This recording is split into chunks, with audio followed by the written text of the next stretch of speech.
Hi friends, இன்றைக்கி என்ன வீடியோன்னு பார்த்துக்கிட்டிங்கன்னா, நம்ம டைலரிங் கற்றுக்கிட்ட எல்லாருக்கும் ஆரம்பத்தில் இருக்கிற காமனான ஒரு பிரச்சனை தான். என்னன்னு பார்த்துக்கிட்டிங்கன்னா, துணி தைக்க நம்ம எப்படியோ கஷ்டப்பட்டு கற்றுக்கிட்டோம். நம்மளுக்கு நல்லாவே துணி தைக்க வரும்.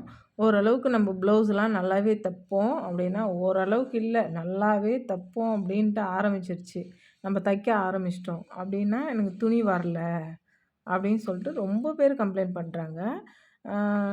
நிறைய பேர் எனக்கே கமெண்ட் பண்ணியிருக்காங்க, எனக்கு இது மாதிரி தச்சிருக்கிறேன், தைக்க கற்றுக்கிட்டேன், ஆனால் துணி மட்டும் வரல, எனக்கு ரொம்ப கஷ்டமாக இருக்குது. அதுவே எங்கள் பக்கத்துலேயே இருக்கிறாங்க, நான் கடையே வச்சுருக்கிறேன், என் பக்கத்தில் இருக்கிறவங்க வீட்டில் தைக்கிறாங்க, அவங்களுக்கு நிறையா துணி வந்து ஆர்டர் அவங்களால தைக்க முடியலன்னு சொல்லிட்டு சொல்கிறாங்க. ஆனால் எனக்கு மட்டும் துணியே வரல, யாரும் தைக்கவே கொடுக்கல அப்படின்னு சொல்லிட்டு சொல்கிறாங்க. அதனால் நம்ம இப்போ அதுக்கான ஐடியா என்னென்ன பண்ணலாம், என்னென்ன ஐடியாலாம் நம்ம மெயின்டெயின் பண்ணோம்னா நம்மளுக்கு துணி தைக்க வரும் அப்படின்னு சொல்லிட்டு நம்ம இந்த வீடியோவில் பார்க்கலாம். நீங்கள் வீடியோ வந்து சென்டர்லேயே ஸ்கிப் பண்ணிட்டு போகிறீங்கன்ட்டு நான் நினைக்கிறேன். நீங்கள் போகிறத பற்றி ஒன்றும் பிரச்சனை இல்லை. ஏன்னா நீங்கள் நினைக்கிறீங்க ரொம்ப நேரம் இது போர் அடிச்சுக்கிட்டு பார்க்க தேவையில்ல அப்படின்னு சொல்லிட்டு. ஆனால் கொஞ்சம் போர் அடிச்சுக்கிட்டு பரவாயில்ல, நீங்கள் ஏதாவது வேலையை செஞ்சுக்கிட்டு வீடியோ ஆன் பண்ணி வச்சுட்டு நீங்கள் மட்டும் கேட்டுக்கிட்டே வேலையை செய்யலாம். ஏன்னா எந்த நேரத்தில் எந்த டிப்ஸ் கொடுப்பேன்ட்டு சீரியஸாக எனக்கே தெரியாது. நான் எதையுமே எழுதி வச்சு நான் பேசுகிறதில்ல.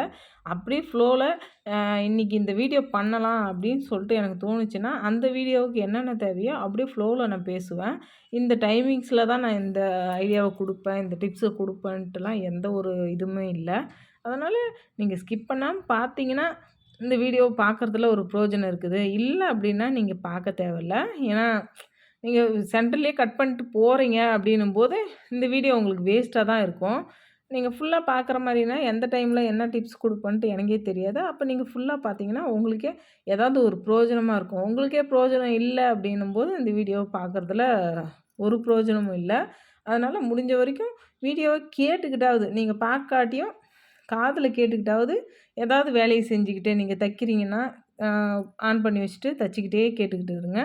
இல்லை நான் சாப்பாடு செஞ்சிட்ருக்கேன்னா ஆன் பண்ணி வச்சுட்டு சாப்பாடு செஞ்சுக்கிட்டே இந்த வீடியோவை கேளுங்க. அப்படி செஞ்சிங்கன்னா உங்களுக்கு ஏதாவது ஒரு பிரயோஜனமாக இருக்கும்னு சொல்லிட்டு நான் நம்புகிறேன். அதனால் நீங்கள் வீடியோ முடிஞ்ச வரைக்கும் ஸ்கிப் பண்ணாதவங்க மட்டும் வீடியோவை பார்க்குறதுக்கு ட்ரை பண்ணுங்கள். இப்போ நம்ம வீடியோக்குள்ளே போயிடலாம். நம்மளுக்கு அதிகமாக துணி வரணுன்னா துணி யாருமே கற்றுக்கிட்ட உடனே நம்மளை நம்பி கொடுக்கவே மாட்டாங்க. ஏன்னா இப்போது சாதாரணமாக ஒரு மீட்ரு நம்ம துணி எடுக்க போனோம்னாவே ரூ. 100 கம்மி இல்லவே இல்லை. ரூ. 100 ஆகுது. அதில் நம்ம தையல் கூலி வேறு அவங்க எக்ஸ்ட்ரா கொடுக்கணும். ப்ளவுஸ்க்கு ஒரு லைனிங் ப்ளவுஸ்க்கு ரூ. 200 கொடுக்கணும். அப்போ ஆக மொத்தத்தில் ரூ. 300 அவங்க செலவு பண்ண தயாராக இருக்கணும். அப்படி தயாராக இருக்கிறவங்க தான் நம்மளை நம்பி ப்ளவுஸ் கொடுப்பாங்க. அப்படி இருக்கும்போது நம்மளுக்கு சரியாக தைக்க வருமா வராதான்னு தெரியாமல் அவங்க நம்மளை நம்பி கொடுக்கவே மாட்டாங்க. நம்ம அவங்களுக்கு முடிஞ்ச வரைக்கும் நம்பிக்கையை கொடுக்கணும். அதுக்கு என்ன பண்ணணும், நம்ம இப்போ நான் சுடிதார் போட்டுக்கிட்டு தான் ஃபுல் டே தைக்கிறேன். ஆனால் தைக்கிறது என்னமோ ப்ளவுஸ் தான் அதிகமாக தைக்கிறது. சுடிதார் எனக்கு அதிகமாக வராது, ப்ளவுஸ் தான் அதிகமாக வரும். ஆனால் கொடுக்குறவங்க என்னை நம்பி கொடுக்குறாங்கன்னா, நான் தச்சு பழக்கம் இருக்கிறதால கொடுக்குறாங்க. அதுவே வந்து சில பேர் இந்த பொண்ணு சுடிதாரே போட்டுட்டு இருக்குது, இது எப்படி ப்ளவுஸ் தைக்கும் அப்படின்ற ஒரு கட்டாயம் வந்துச்சுன்னா அவங்க கொடுக்கவே மாட்டாங்க. நம்மளுக்கே நம்ம மேலே நம்ம இது இல்லை, ப்ளவுஸு போடாமல் சுடிதாரே போட்டுட்ருக்கோம் இல்லையா? அதே மாதிரி சுடிதார் போடுறவங்களா இருந்தால் நீங்கள் மேக்ஸிமம் என்ன பண்ணுங்கள், ஸாரீ கட்ட ஆரம்பிங்க. டெய்லி ஒரு ப்ளவுஸை தைச்சி முடிஞ்ச வரைக்கும் டெய்லி ஒரு ஸாரியை கட்டுங்க.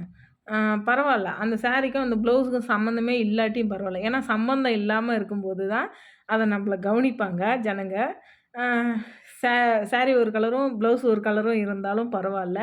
அது சம்மந்தமே இல்லாதம்போது இது என்னம்மா இது சம்மந்தமே இல்லாமல் இப்படி கட்டிகிட்ருக்கா அப்படின்னு நினைக்கும்போது தான் அவங்க ப்ளவுஸை நல்லா நோட்டீஸ் பண்ணுவாங்க. இந்த ஒரு டிப்ஸ் யாராவது சொல்லியிருக்காங்களா என்னன்னு எனக்கு தெரியாது. ஆனால் நீங்கள் அப்படி செஞ்சிங்கன்னா, என்னம்மா ஸாரீ ஒரு கலராக இருக்குது, ப்ளவுஸ் ஒரு கலராக இருக்குது அப்படின்னு சொல்லிட்டு சொல்லுவாங்க. அப்படி சொல்கிறப்ப மேக்ஸிமம் உங்கள் ப்ளவுஸை அவங்க நோட் பண்ணுவாங்க.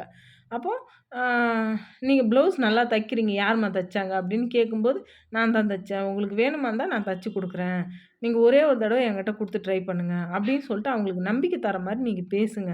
நீங்கள் பேசுகிறதுல தான் இருக்குது. நீங்கள் பேசுனீங்கன்னா கண்டிப்பாக உங்களுக்கு கொடுப்பாங்க ப்ளவுஸு. இது முதல் ட்ரிக்ஸு. இப்படி பேசி, இப்படி ஒரு ஐடியா பண்ணி நீங்கள் ப்ளவுஸ் வந்து கஸ்டமர்ட்டருந்து வாங்கலாம். அத விட்டுட்டிங்கன்னா, அடுத்த ஒரு டிப்ஸ் என்னன்னு பார்த்துக்கிட்டிங்கன்னா, நீங்க முடிஞ்ச வரைக்கும் உங்கள பிஸியாவே காட்டிக்கோங்க. எப்பயுமே மிஷின்ல தச்சுக்கிட்டு இருக்கிற மாரியும், இல்ல உங்க அக்கம் பக்கத்து வீட்டுக்காரங்களுக்கோ, இல்ல உங்க ஃப்ரெண்ட்ஸுக்கோ, யாருக்கா இருந்தாலும் எப்பயுமே பிஸியா இருக்கிற மாரி நீங்க காட்டிக்கங்க. காட்டிக்கிட்டிங்கன்னா, நீங்க மிஷின்ல இருக்கிறீங்க, தச்சுக்கிட்டு தான் இருக்கிறீங்க அப்படின்னு சொல்லிட்டு அவங்களுக்கு ஒரு நம்பிக்கை வந்துச்சுன்னா, ஓகே இந்த பொண்ணு நல்லா தச்சுக்கிட்டே தான் இருக்குது எந்நேரமும். அப்ப தச்சுக்கிட்டு தான் நல்லா தைக்க மாட்டேங்குது. ஒரே ஒரு தடவ நம்ம குடுத்து பார்க்குமே அப்படின்ற ஒரு எண்ணத்துல கண்டிப்பா அவங்க குடுப்பாங்க. அப்புறம் இன்னொன்னு உங்களுக்கு மட்டுமே நீங்க தச்சு போட்டுக்காதீங்க. அ தச்சுக்க நீங்க உங்க அக்கம் பக்கத்து வீட்டுக்காரங்க, இல்லையா உங்க சொந்தக்காரங்களே உங்க வீட்டு பக்கத்துல இருப்பாங்க. ஒரே ஊரா இருக்கும்போது உங்க சொந்தக்காரங்களே இருப்பாங்க. அ அப்புறம் உங்க அம்மாவுக்கு, இல்ல நம்ப அம்மாவா இருக்கிறோம் அப்படின்னா, நம்ம பசங்களுக்கு. முடிஞ்ச வரைக்கும் உங்களால என்ன தைக்க முடியுமோ, இப்ப YouTubeல நெறைய வீடியோஸ் வருது. புதுசு புதுசா நம்ப இதுதான் இப்படி தைக்கலாம், அப்படி தைக்கலான்ட்டு நெறைய வீடியோஸ் வருது. அந்த மாரி போட்டு நல்லா புதுசு புதுசா தையுங்க. உங்களால எவ்வளோ டிசைன் தைக்க முடியுமோ, அவ்வளோ டிசைன். முடிஞ்ச வரைக்கும் அளவு பார்த்து எடுத்துக்கோங்க. அளவு பார்த்து எடுத்துக்கிட்டு, அது மாரி நீங்க தச்சு எடுத்துக்கிட்டீங்கன்னா, அ தச்சு குடுத்தீங்கன்னா தப்பா போட்டு அவங்க வெளிய போறப்ப ஜனங்க பார்த்தாங்கன்னா, ஆ உங்களுக்கு ப்ளவுஸு ஆர்டர் நெறையாவே வரும். பரவால்ல அந்த பொண்ணு நல்லாவே தைக்குது. போடுற துணியும் நல்லா இருக்குது. அந்த பொண்ணு அழகா ப்ளவுஸ் போட்டுருக்குது. நல்லா இருக்குது. அப்படின்னு சொல்லிட்டு அவங்க நெனைச்சாங்கன்னா, கண்டிப்பா உங்களுக்கு ஆர்டரு அதிகமா வரும். சென்டர்ல கொஞ்சம் பசி எடுத்துக்கிச்சு. பின்னாடியே கொய்யா மரம் இருக்குது. கடை ஓனர் அவங்க மரமே இருக்குது. அதனால எனக்கு கொஞ்சம் காயா புடிக்கும். முன்னாடியே கட் பண்ணிட்டு வந்து வச்சு, அ அப்படியே சாப்பிட்டுக்கிட்டே வேலைய செய்யலாமேன்னு சாப்பிடவும் ஆரம்பிச்சுட்டேன். என்னடா சாப்பிட்டுக்கிட்டே வேலைய செய்றேன்னு, இல்ல எனக்கு ஏதாவது சென்டர்ல சாப்பிட்டாலும் கொஞ்சம் லைட்டா ஏதாவது சாப்பிட்டுக்கிட்டே இருந்தா நல்லாயிருக்கும். உங்களுக்கும் அது மாரி பழக்கம் இருக்குதா என்னன்னு சொல்லிட்டு எனக்கு கமெண்ட்ல சொல்லுங்க. ஒரு காய வச்சுட்டேன், மிச்சம் 3 காய வைக்கிறதுக்கு அலையிறேன். பசங்க வருவாங்க, வந்தா அவங்க சாப்பிடுவாங்க. இந்த காய் ரொம்ப டேஸ்ட்டாவே இருக்கும். உங்களுக்கும் இது மாரி சென்டர்ல ஏதாவது ஸ்நாக்ஸ் சாப்பிட்டுக்கிட்டே வேலை செய்ற பழக்கம் இருக்குதா என்னன்னு சொல்லிட்டு எனக்கு கமெண்ட்ல சொல்லுங்க. அப்புறம் அடுத்த டிப்ஸ நம்ம பார்க்க போயிடலாம். அப்படியே இதுலயே மூழ்கிட வேண்டாம். வேற எதையோ பேசின்னு இருக்கிறேன். அடுத்த டிப்ஸ் என்னன்னு பார்த்துக்கிட்டிங்கன்னா, சொந்தக்காரங்களுக்கு தச்சு குடுக்குறது பெரிய விஷயம் இல்ல. நம்ப அவங்களுக்கு தைக்க போனோம் அப்படின்னு எடுத்துக்கிட்டிங்கனாவே, தச்சு குடுக்கும்போதே அவங்க கேட்பாங்க, "இதெல்லாம் எதுக்குமா?" அப்படின்னு சொல்லிட்டு மேக்ஸிமம் அவங்க துணியே வாங்கி, இது மாரி உங்க பொண்ணுக்கு நான் தச்சு தரேன். உங்களது பழைய சாரி இருந்தா குடுங்க. இல்ல பழைய துணி ஏதாவது இருந்தா குடுங்க. அத வச்சு ஒரு துப்பட்டா இருந்தா குடுங்க.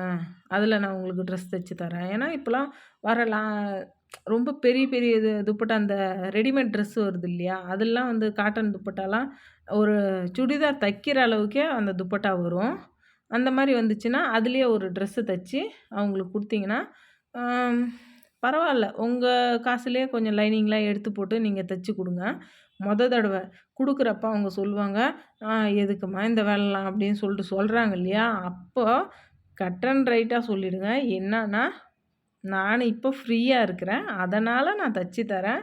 இதுவே பிஸி ஆயிட்டேன். எனக்கு நெறைய பேர் துணி குடுக்க ஆரம்பிச்சுட்டாங்கன்னா, அப்ப இது மாரி தச்சு தருவனா, இல்லையான்னு எனக்கே தெரியல." அப்படின்னு சொல்லிட்டு கன்ஃபார்மா சொல்லிட்டு நீங்க துணிய வாங்கி தைங்க. ஏன்னா, உங்களுக்கு துணி அதிகமா ஆர்டர் வர ஆரம்பிச்சிருச்சுன்னா, கண்டிப்பா வரும். வர ஆரம்பிச்சிருச்சுன்னா, உங்களுக்கு இப்ப நீங்க அவங்களுக்கு துணி குடுக்குறீங்க இல்லைங்களா? தச்சு, அதே மாரி துணிய தச்சு குடுக்க முடியாது. அப்ப அவங்க ரொம்ப கஷ்டப்பட்டுக்குவாங்க. அதனால முன்னாடியே நீங்க சொல்லிடுங்க. "எனக்கு இன்னைக்கு துணி வரல. அதனால நான் இன்னைக்கு தச்சு தரேன்." அதே துணி வர டைம்ல என்னால இது மாரி தச்சு தர முடியுமா என்னான்னு தெரியாது.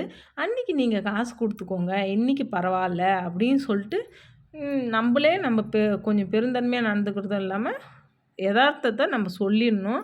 அப்படி சொல்லலனா, இது ஃபேமிலிக்குள்ள கொஞ்சம் பிரச்சனை வரும் தான். ஏன்னா, நாளைக்கு துணி வரப்ப கண்டிப்பா நம்மளால தச்சு தர முடியாது. இது உண்மையும் கூட.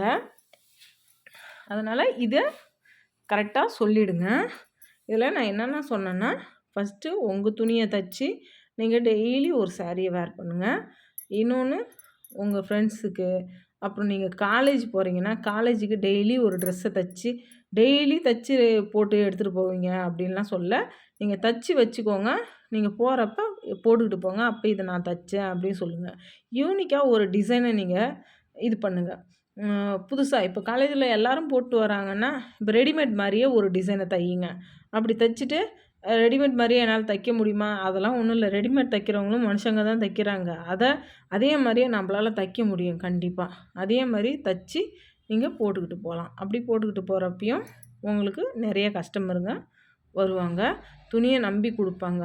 அப்படி நம்பி கொடுக்குறவங்கள்த பயந்தெல்லாம் செய்யாதீங்க. தைரியமாக ஒரு வேலையை எடுத்துக்கிட்டிங்கன்னா தைரியமாக செய்யுங்க. நீங்கள் பயந்து அச்சச்சோ இந்த தப்பு வந்துருமோன்ட்டு பயந்துக்கிட்டு செய்யாதீங்க. அப்படி பயந்துக்கிட்டு செய்கிறப்ப உங்களுக்கு துணி அதிகமாக வர்றது அதில் தான் ஏதோ தப்பு வரும்.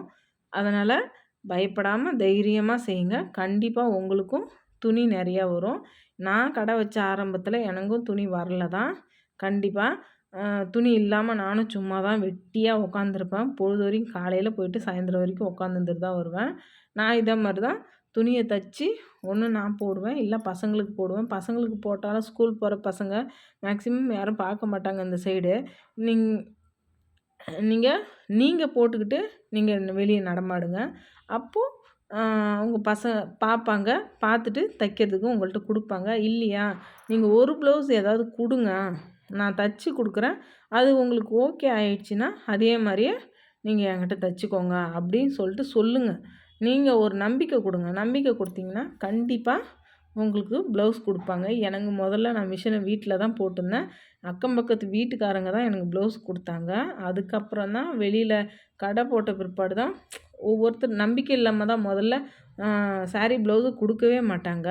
அதுக்கப்புறம் தான் சாரீ ப்ளவுஸ் கொடுக்க ஆரம்பித்தாங்க. அப்படி கொடுக்க ஆரம்பித்து தான் நான் தைக்கவே ஆரம்பித்தேன்.